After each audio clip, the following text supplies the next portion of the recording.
Hello and welcome to the program. My name is Luke Hunt and this is another podcast for Beyond the Mekong, which is broadcast by The Diplomat. And with me today again is Paul Greening, who has become a regular on this program, and we'll be talking about Myanmar and looking for another update. Paul, welcome to the program. Thank you very much, Luke. It's always good to have you getting the news out on Myanmar. It's interesting what comes out, what gets printed, and what's actually going on. They're often three very different things. Exactly. Anyway, down to business. I think the most interesting topic, barring the fighting coming out of Myanmar at the moment, is Darwin, where the Russians are offering the junta 2 nuclear reactors. They are small, each one capable of producing 55 megawatts for a total capacity of 110 megawatts, but nevertheless there's been a lot of fighting in that region. The military is opening its arms and saying it will build a special economic zone, an SEZ. The Russians have just been down there looking at where they're going to put those reactors, which as the wind blows is only 400 kilometres thereabouts from Bangkok. What are they thinking? Well, that's the thing. I'm not sure if this is actually going to happen or not. It's been online showing that he's developing the country, etc., with nuclear power. But if you look, Dawa, I've been through Dawa a number of times. There's heavy fighting there, and the resistance, the Karen National Liberation Army, is making big inroads. They've just taken the border area there, and they're going to put their own customs and their own immigration there. That's called Tiki. Tiki was taken just last week, totally taken. So they've got that. So the border, very close to Dawa, is already being taken by the resistance, and they're taking more and more. Are they really going to build nuclear power on the border when the resistance is close to taking it? Also, another big problem, of course, who's going to trust the junta, who are totally inefficient, ridiculous, with nuclear power? Even if they don't try and make a dirty bomb out of it or something stupid, they're not the maintenance, looking after it. Wouldn't trust them at all. This is if it does happen, is a disaster waiting to happen. Right, and the Thai authorities have been rather quiet, even lame about this. One would think that they would be at least knocking on the doors of the junta and asking what's going on. Well, I think you have one or two independent MPs that are making a bit of a fuss concerning Burma. I think Partai, the sort of ruling party, has other serious issues, internal issues that they're dealing with. Yep. And from my experience, the Thais don't tend to work proactively. It tends to be more retroactively. So they'll wait until something happens and then they'll react. Right. They're doing this on the border as well. Okay. So you mentioned the fighting in and around Darwin, which is down in the southeast on, I guess you'd call it a west coast in the southeast, Mon territory, where the communists, if I remember correctly, announced they were going to rejoin the resistance. The fighting situation, can you give us a broad update what's happening across the country? At the moment, the monsoon's about to come. That will change things to some extent. But at the moment, the resistance is certainly making strong inroads. It's very clear that the military, the Myanmar military, has got nothing really except air power. And they've spent, on dropping bombs, they spent 66% more this year than last year. So they're getting the money and they're spending more and more on arms. Right. They have various types of air power, of course. They've moved on from having just the jets, which are extremely expensive. They've now got paragliders where they can shoot from a machine gun and drop bombs in a very sort of primitive way. Also, they've got drones. They've got the usual agricultural type Chinese drones, but also they've got a lot now of more sophisticated military grade drones, which have come from Russia, with Russian technicians have trained them on that. They'll work in the monsoon as well. All of this is air power. They're not aiming this air power at resistance groups. It's at people. It's at villagers. This is aimed at terror. They want to terrorise the people, and some of their thinking is they terrorise the people enough, the people put pressure on the ethnic armed organisations to actually call a ceasefire or actually give up fighting and give up their arms. Right, I haven't seen any indication that that's going to happen. It's not going to happen. You look at what's happening historically in other armed conflicts. You keep bombing, torturing, killing the people, Just makes them angrier. It makes them angrier and they go for revenge, Yeah. and it's not changing. I did see a report, complete with photos and videos, quite recently, that the resistance had shot down a helicopter and what appeared to be a jet. Can you confirm that? Yes. No, it was a helicopter they shot down. Right. I think they probably used a manpad, which is surface to air. They put with it an old picture of a manpad, and this was the KIA, the Karen Independence Army, and they have been rumoured or known to actually have manpads. Not many, but they have. So they did shoot down a helicopter. Another one they shot at had an emergency landing. Right. So one was shot down in the forest, and they found the pieces. And So there was 2 helicopters. 2 helicopters. Okay, because it was a mangled wreck. But, Yeah. We couldn't quite make out what the second one was. But yep. Yeah, but so one actually did survive, and it was an emergency landing. The other was shot down. Right, but this is quite something I know. It's Karen unusual. Karen were celebrating over that one, and perhaps this might be a sign of what comes next. Exactly. And if they have more manpads, basically with the air power, you can either shoot it down, Yep. or you hit the airfields. Unfortunately, the planes are under strong reinforced concrete bunkers, To be expected. as you would expect, but they have to come out occasionally. Or you aim at the pilots. Right. You aim at the pilots. The pilot that in Sagang bombed a school and killed 24 children recently, they published his name. They know his name. Right. So they go after the pilots, and they'll go after their families, or certainly intimidate the families. Sad, but anyway. That's probably what's going to happen, but Yeah. especially the pilots. So you've got the pilots, you've got shooting them down and hitting the runways, hitting where the aircraft are stored, etc., which they're doing as well. And they're getting more and more able to do that because they get more sophisticated weapons. The resistance are. Why? Not because they can produce some of the sophisticated ones, because they're harvesting them.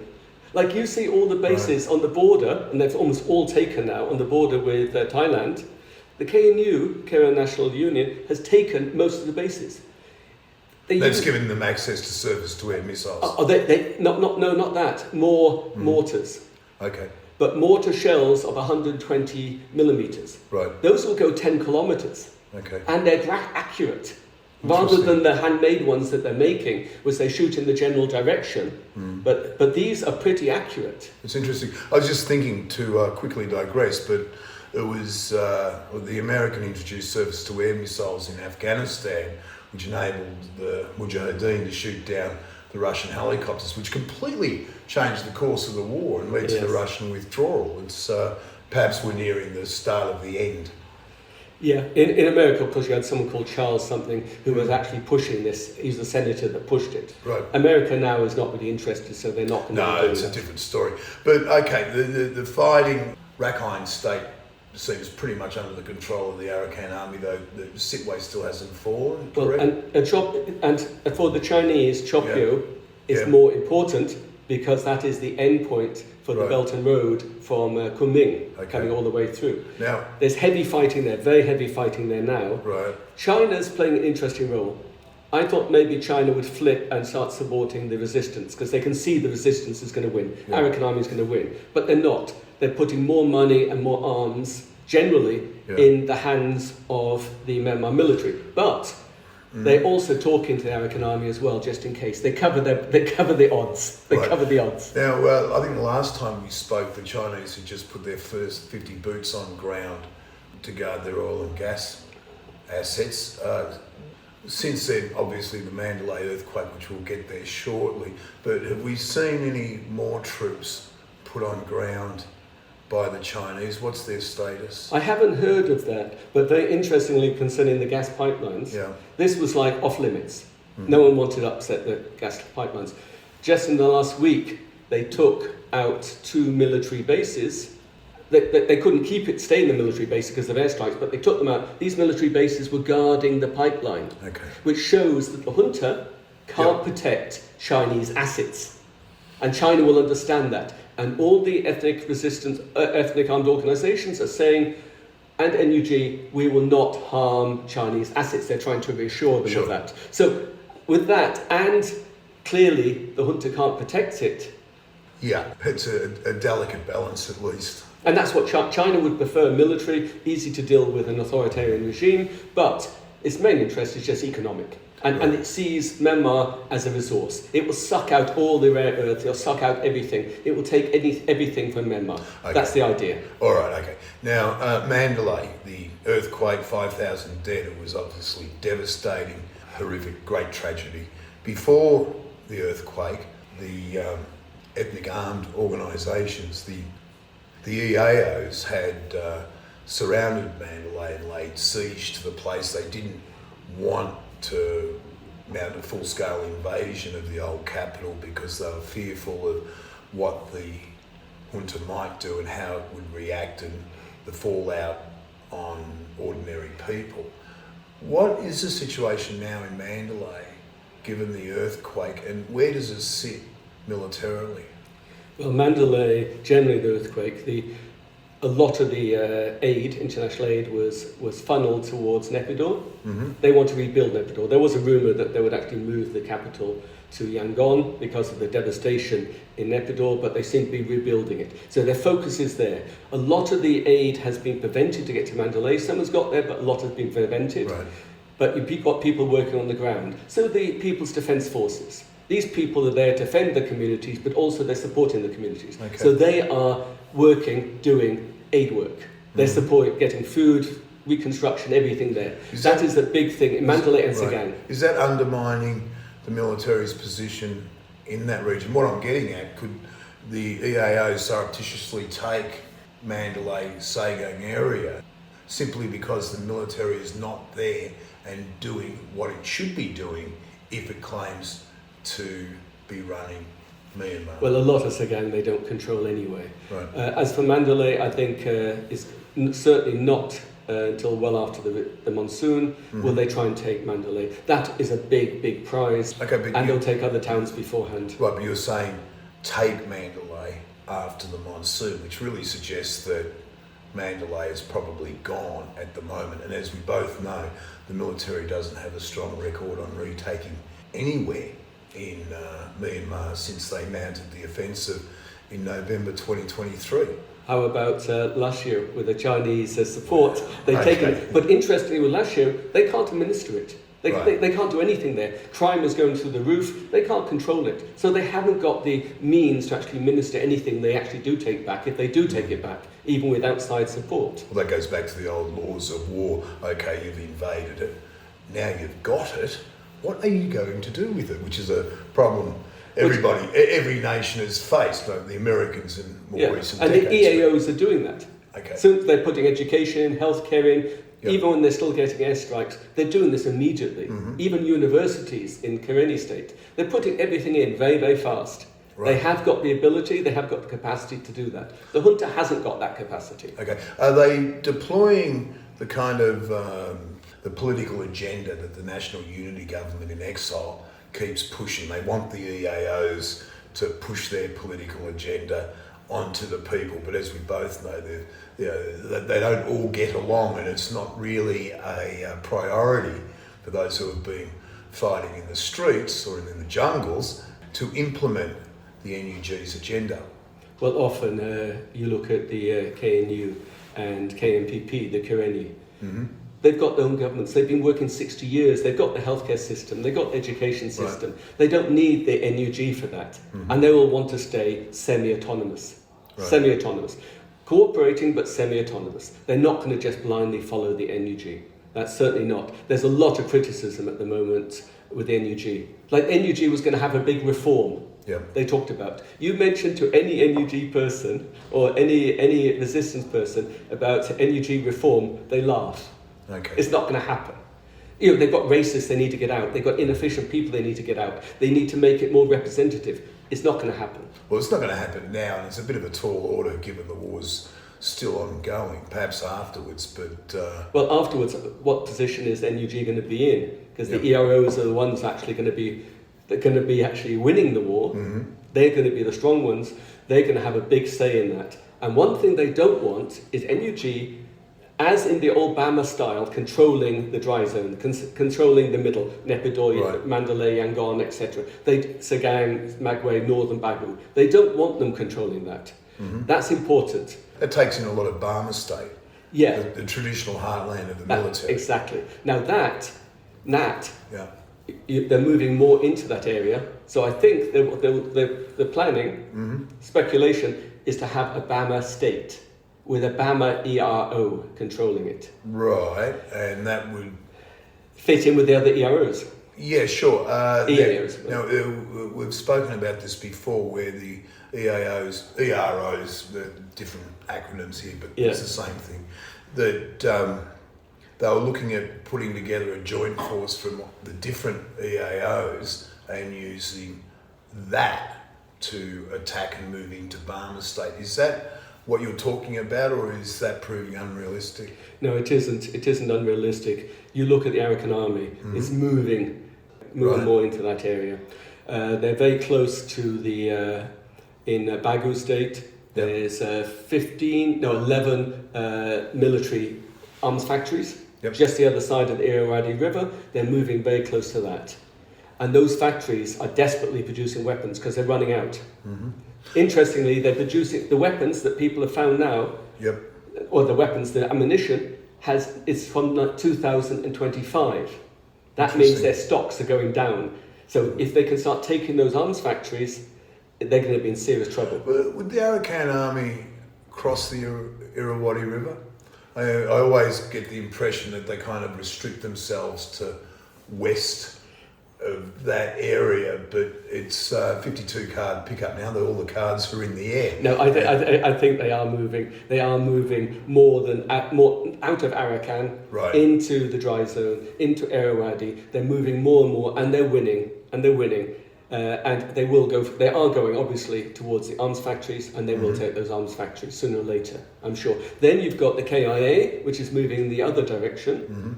Then you've got other groups like the Bama People's Liberation Army. Right. It's Bama. It's called Bama deliberately to show these are Bama people fighting against the Bama military. Right.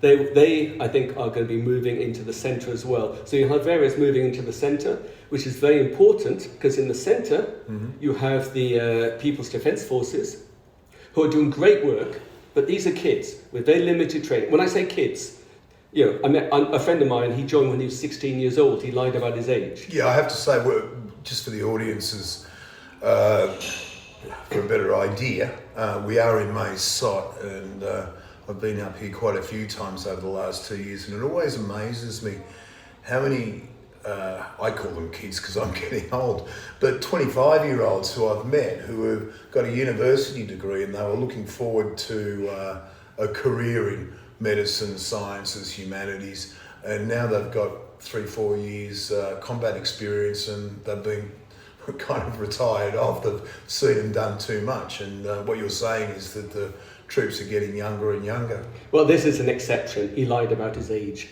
And Okay. he left 2 years later, and now he's studying, thank goodness. Still. But that's why I'm calling them kids. Right. But you've got them, but they have limited training. They need to come under greater control.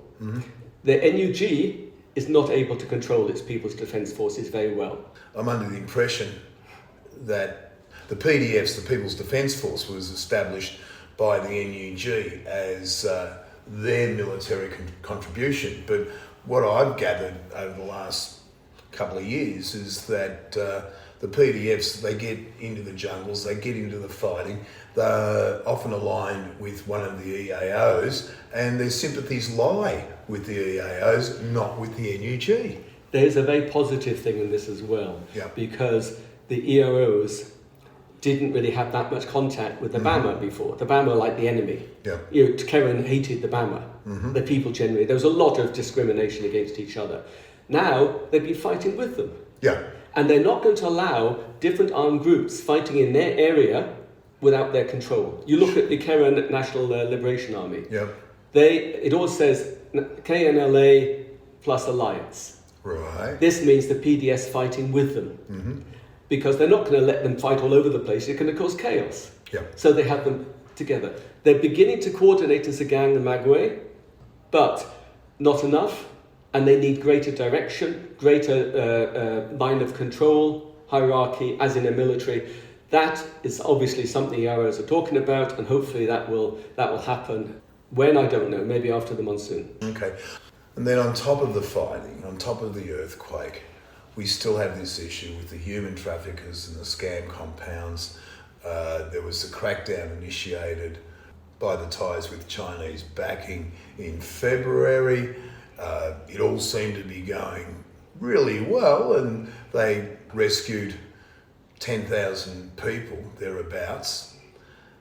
And then the Mandalay earthquake happened and completely swept it off the international news agenda. It's just gone. It's like nothing happened. I was at a conference in Bangkok about a week ago, and Jason Tower was there from the United States Institute for Peace, and he was saying that 10,000 number is still the same 2 months later, and that only 9,000 of those 10,000 had actually been repatriated. I know you've been saying before that the biggest problem with the crackdown is it's just pushing the traffickers and the scam compounds further into Myanmar, and that's just going to make it get harder for any future crackdown and to stop these buggers from doing what they do. I agree and disagree with a couple of things. I think the crackdown was initiated by the Chinese with Thai backing. The Thais wouldn't have done it without the Chinese. Right. The Chinese envoy went straight over there. He was in control. It's very clear. It was Chinese. The Thais probably wouldn't have done too much. In fact, I suspect there's quite a few Thais that have been making quite a lot of profit out of this. Chinese are interested in getting the Chinese out. They're not really interested in the others. They want to control it. They don't want them to be too powerful because they're Chinese, like Yai Thai, a large mafia-type company. They don't want them to be too strong, but also they want the Chinese out, the Chinese scammers out. They get them straight out onto planes with computers, laptops, phones, straight back to China where they're interrogated and they have a massive information. Pull everything apart and figure out what they've been doing and how they've been doing it. And they've got all the information of various people around the world. Sure. So it's very, very useful for them. They've nearly got all their people out now. Right. They've nearly got all their people out. People still left there are often from countries where the countries don't seem to be that interested. Yeah, particularly the African countries. I think Jason Tower was saying that there are 39 countries involved in the compounds. Yeah, and you've got maybe more, but like Ethiopians, they got out about 10 days ago. Right. But that they were there, and you've got one of the militia that's looking after them and that runs some of gives security for some of these scam compounds like DKPA. They were saying, we want money to feed them. We've had them here for more than a month.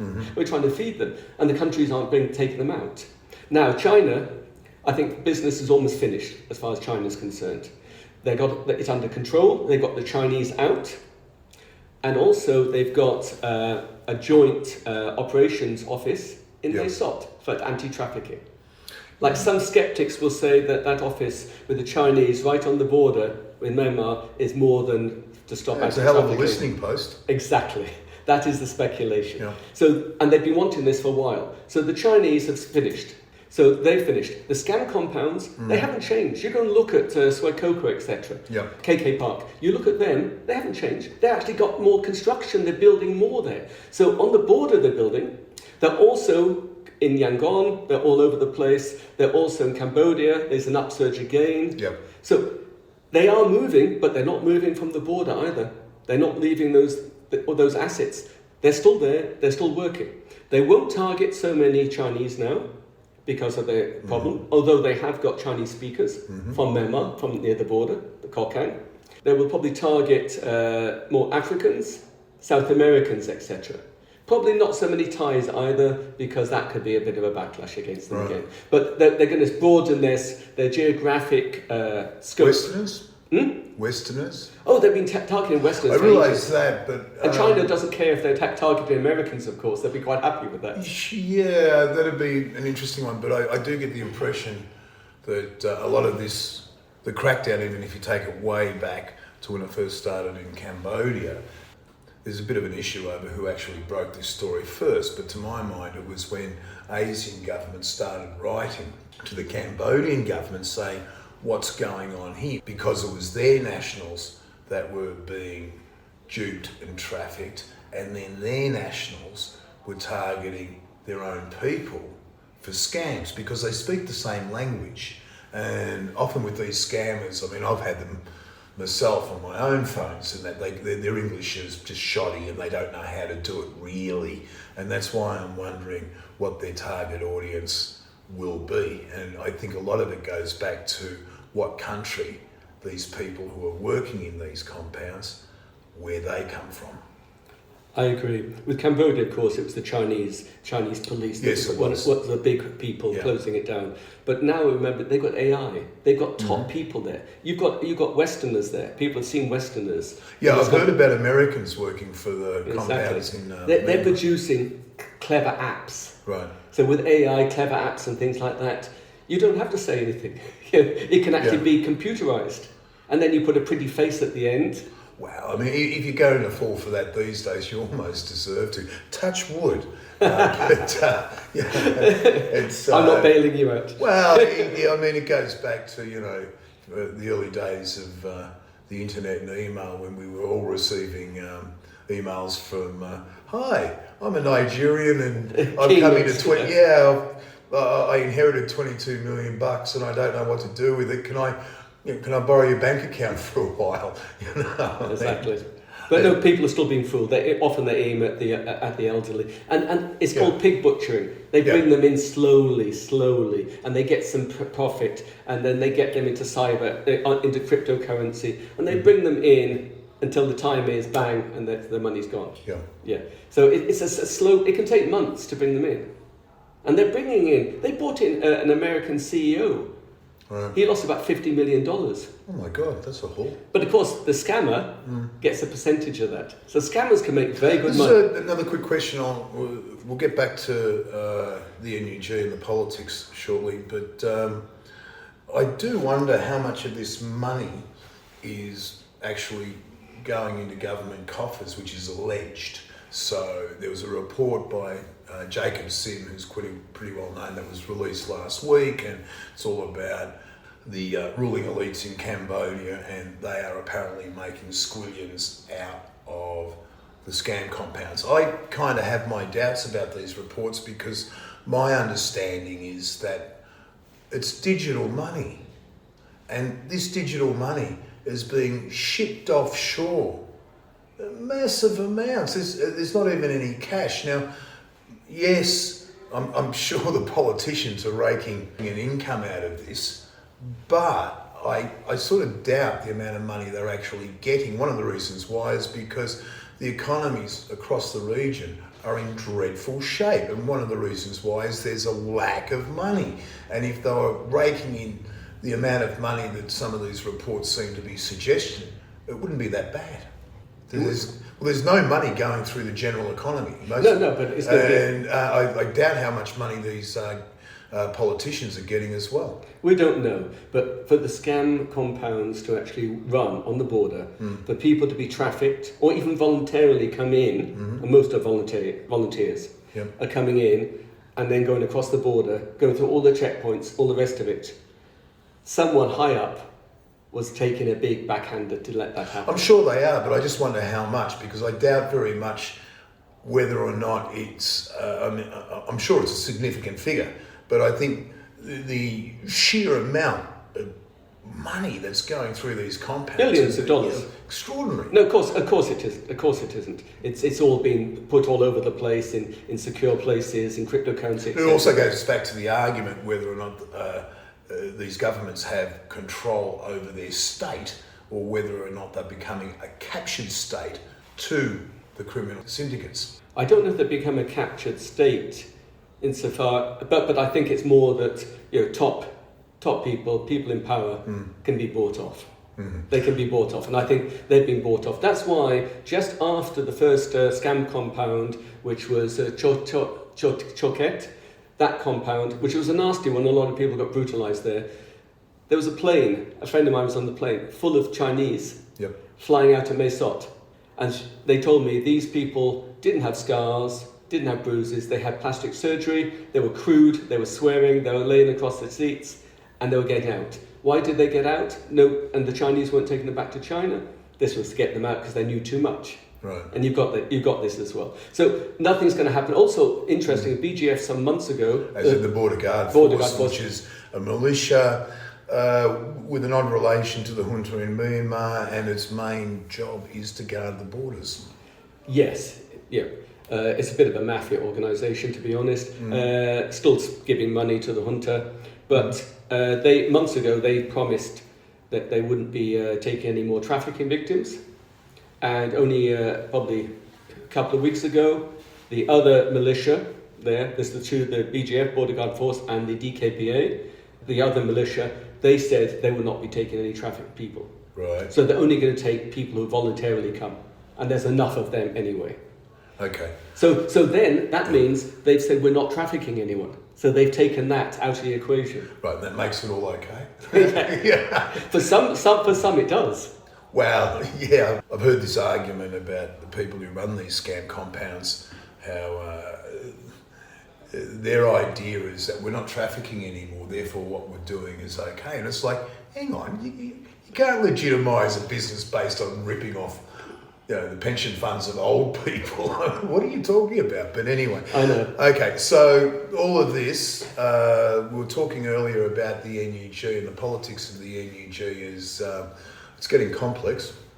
Well, there was supposed to be some while ago NUG reform, which is a joke and everyone laughs about it. Mentioned that As earlier. I mentioned, NUG has a few problems. For example, you've got the Rohingya. The Rohingya still haven't got citizenship. Yep. And that goes back to 1982. Yeah, Right. their citizenship law 1982. And that was a law that the NUG holds on to, which doesn't that goes back to the census, which doesn't recognise the Rohingya, and the NUG is maintaining that stance. I wouldn't say they're not maintaining the stance. They say it will be reformed, be changed, but it hasn't yet. Okay. It hasn't, and they keep making excuses and saying it's not been changed because we need the National Union Consultative Council to be involved. We need other people. We need to talk to all the EAOs.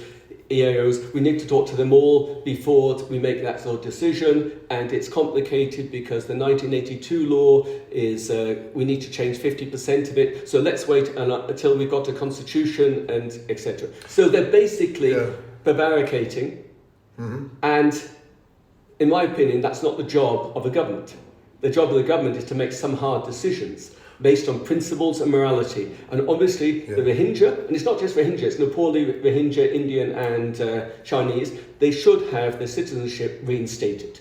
They can do that. They have changed some articles that are in the constitution already. So they managed to do that, but they haven't changed this. And they seem to be blaming others.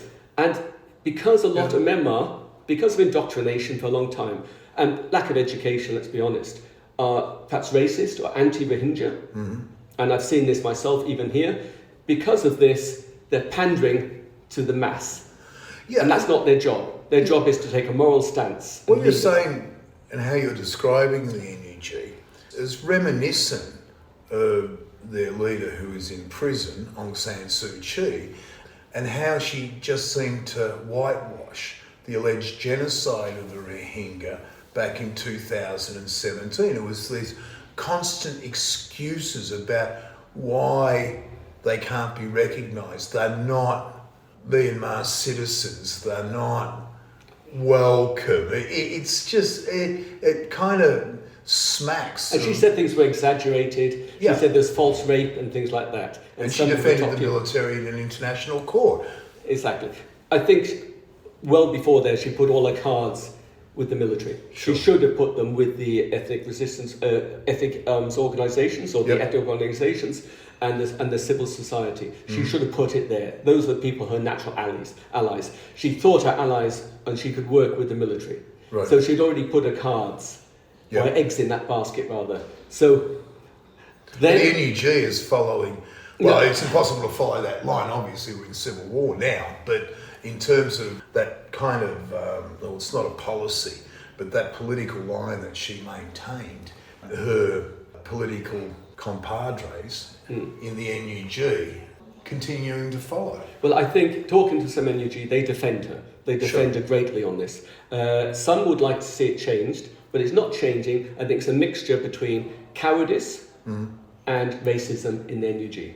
It's a mixture too. You've got some definite racists, definitely well-proven racists there, still there. And it's also cowardice. They don't want to actually do it because they think there could be a backlash by the people of Myanmar. Okay. I think this is the right moral thing to do. It's a principled thing to do. They're just showing cowardice. Right. Now, just quickly, we are running out of time. I think the last time we spoke, your estimate was that the military was in absolute control of perhaps 15% of the country, 55% thereabouts belonged to the EAOs, PDFs, NUG, I'll throw them into the mix to keep them happy, and the rest was being fought over. Has that changed? No, I don't think that's really It's changed. still roughly the same. Roughly the same. Roughly the same. They're still controlling the main towns, but 90 towns have been taken.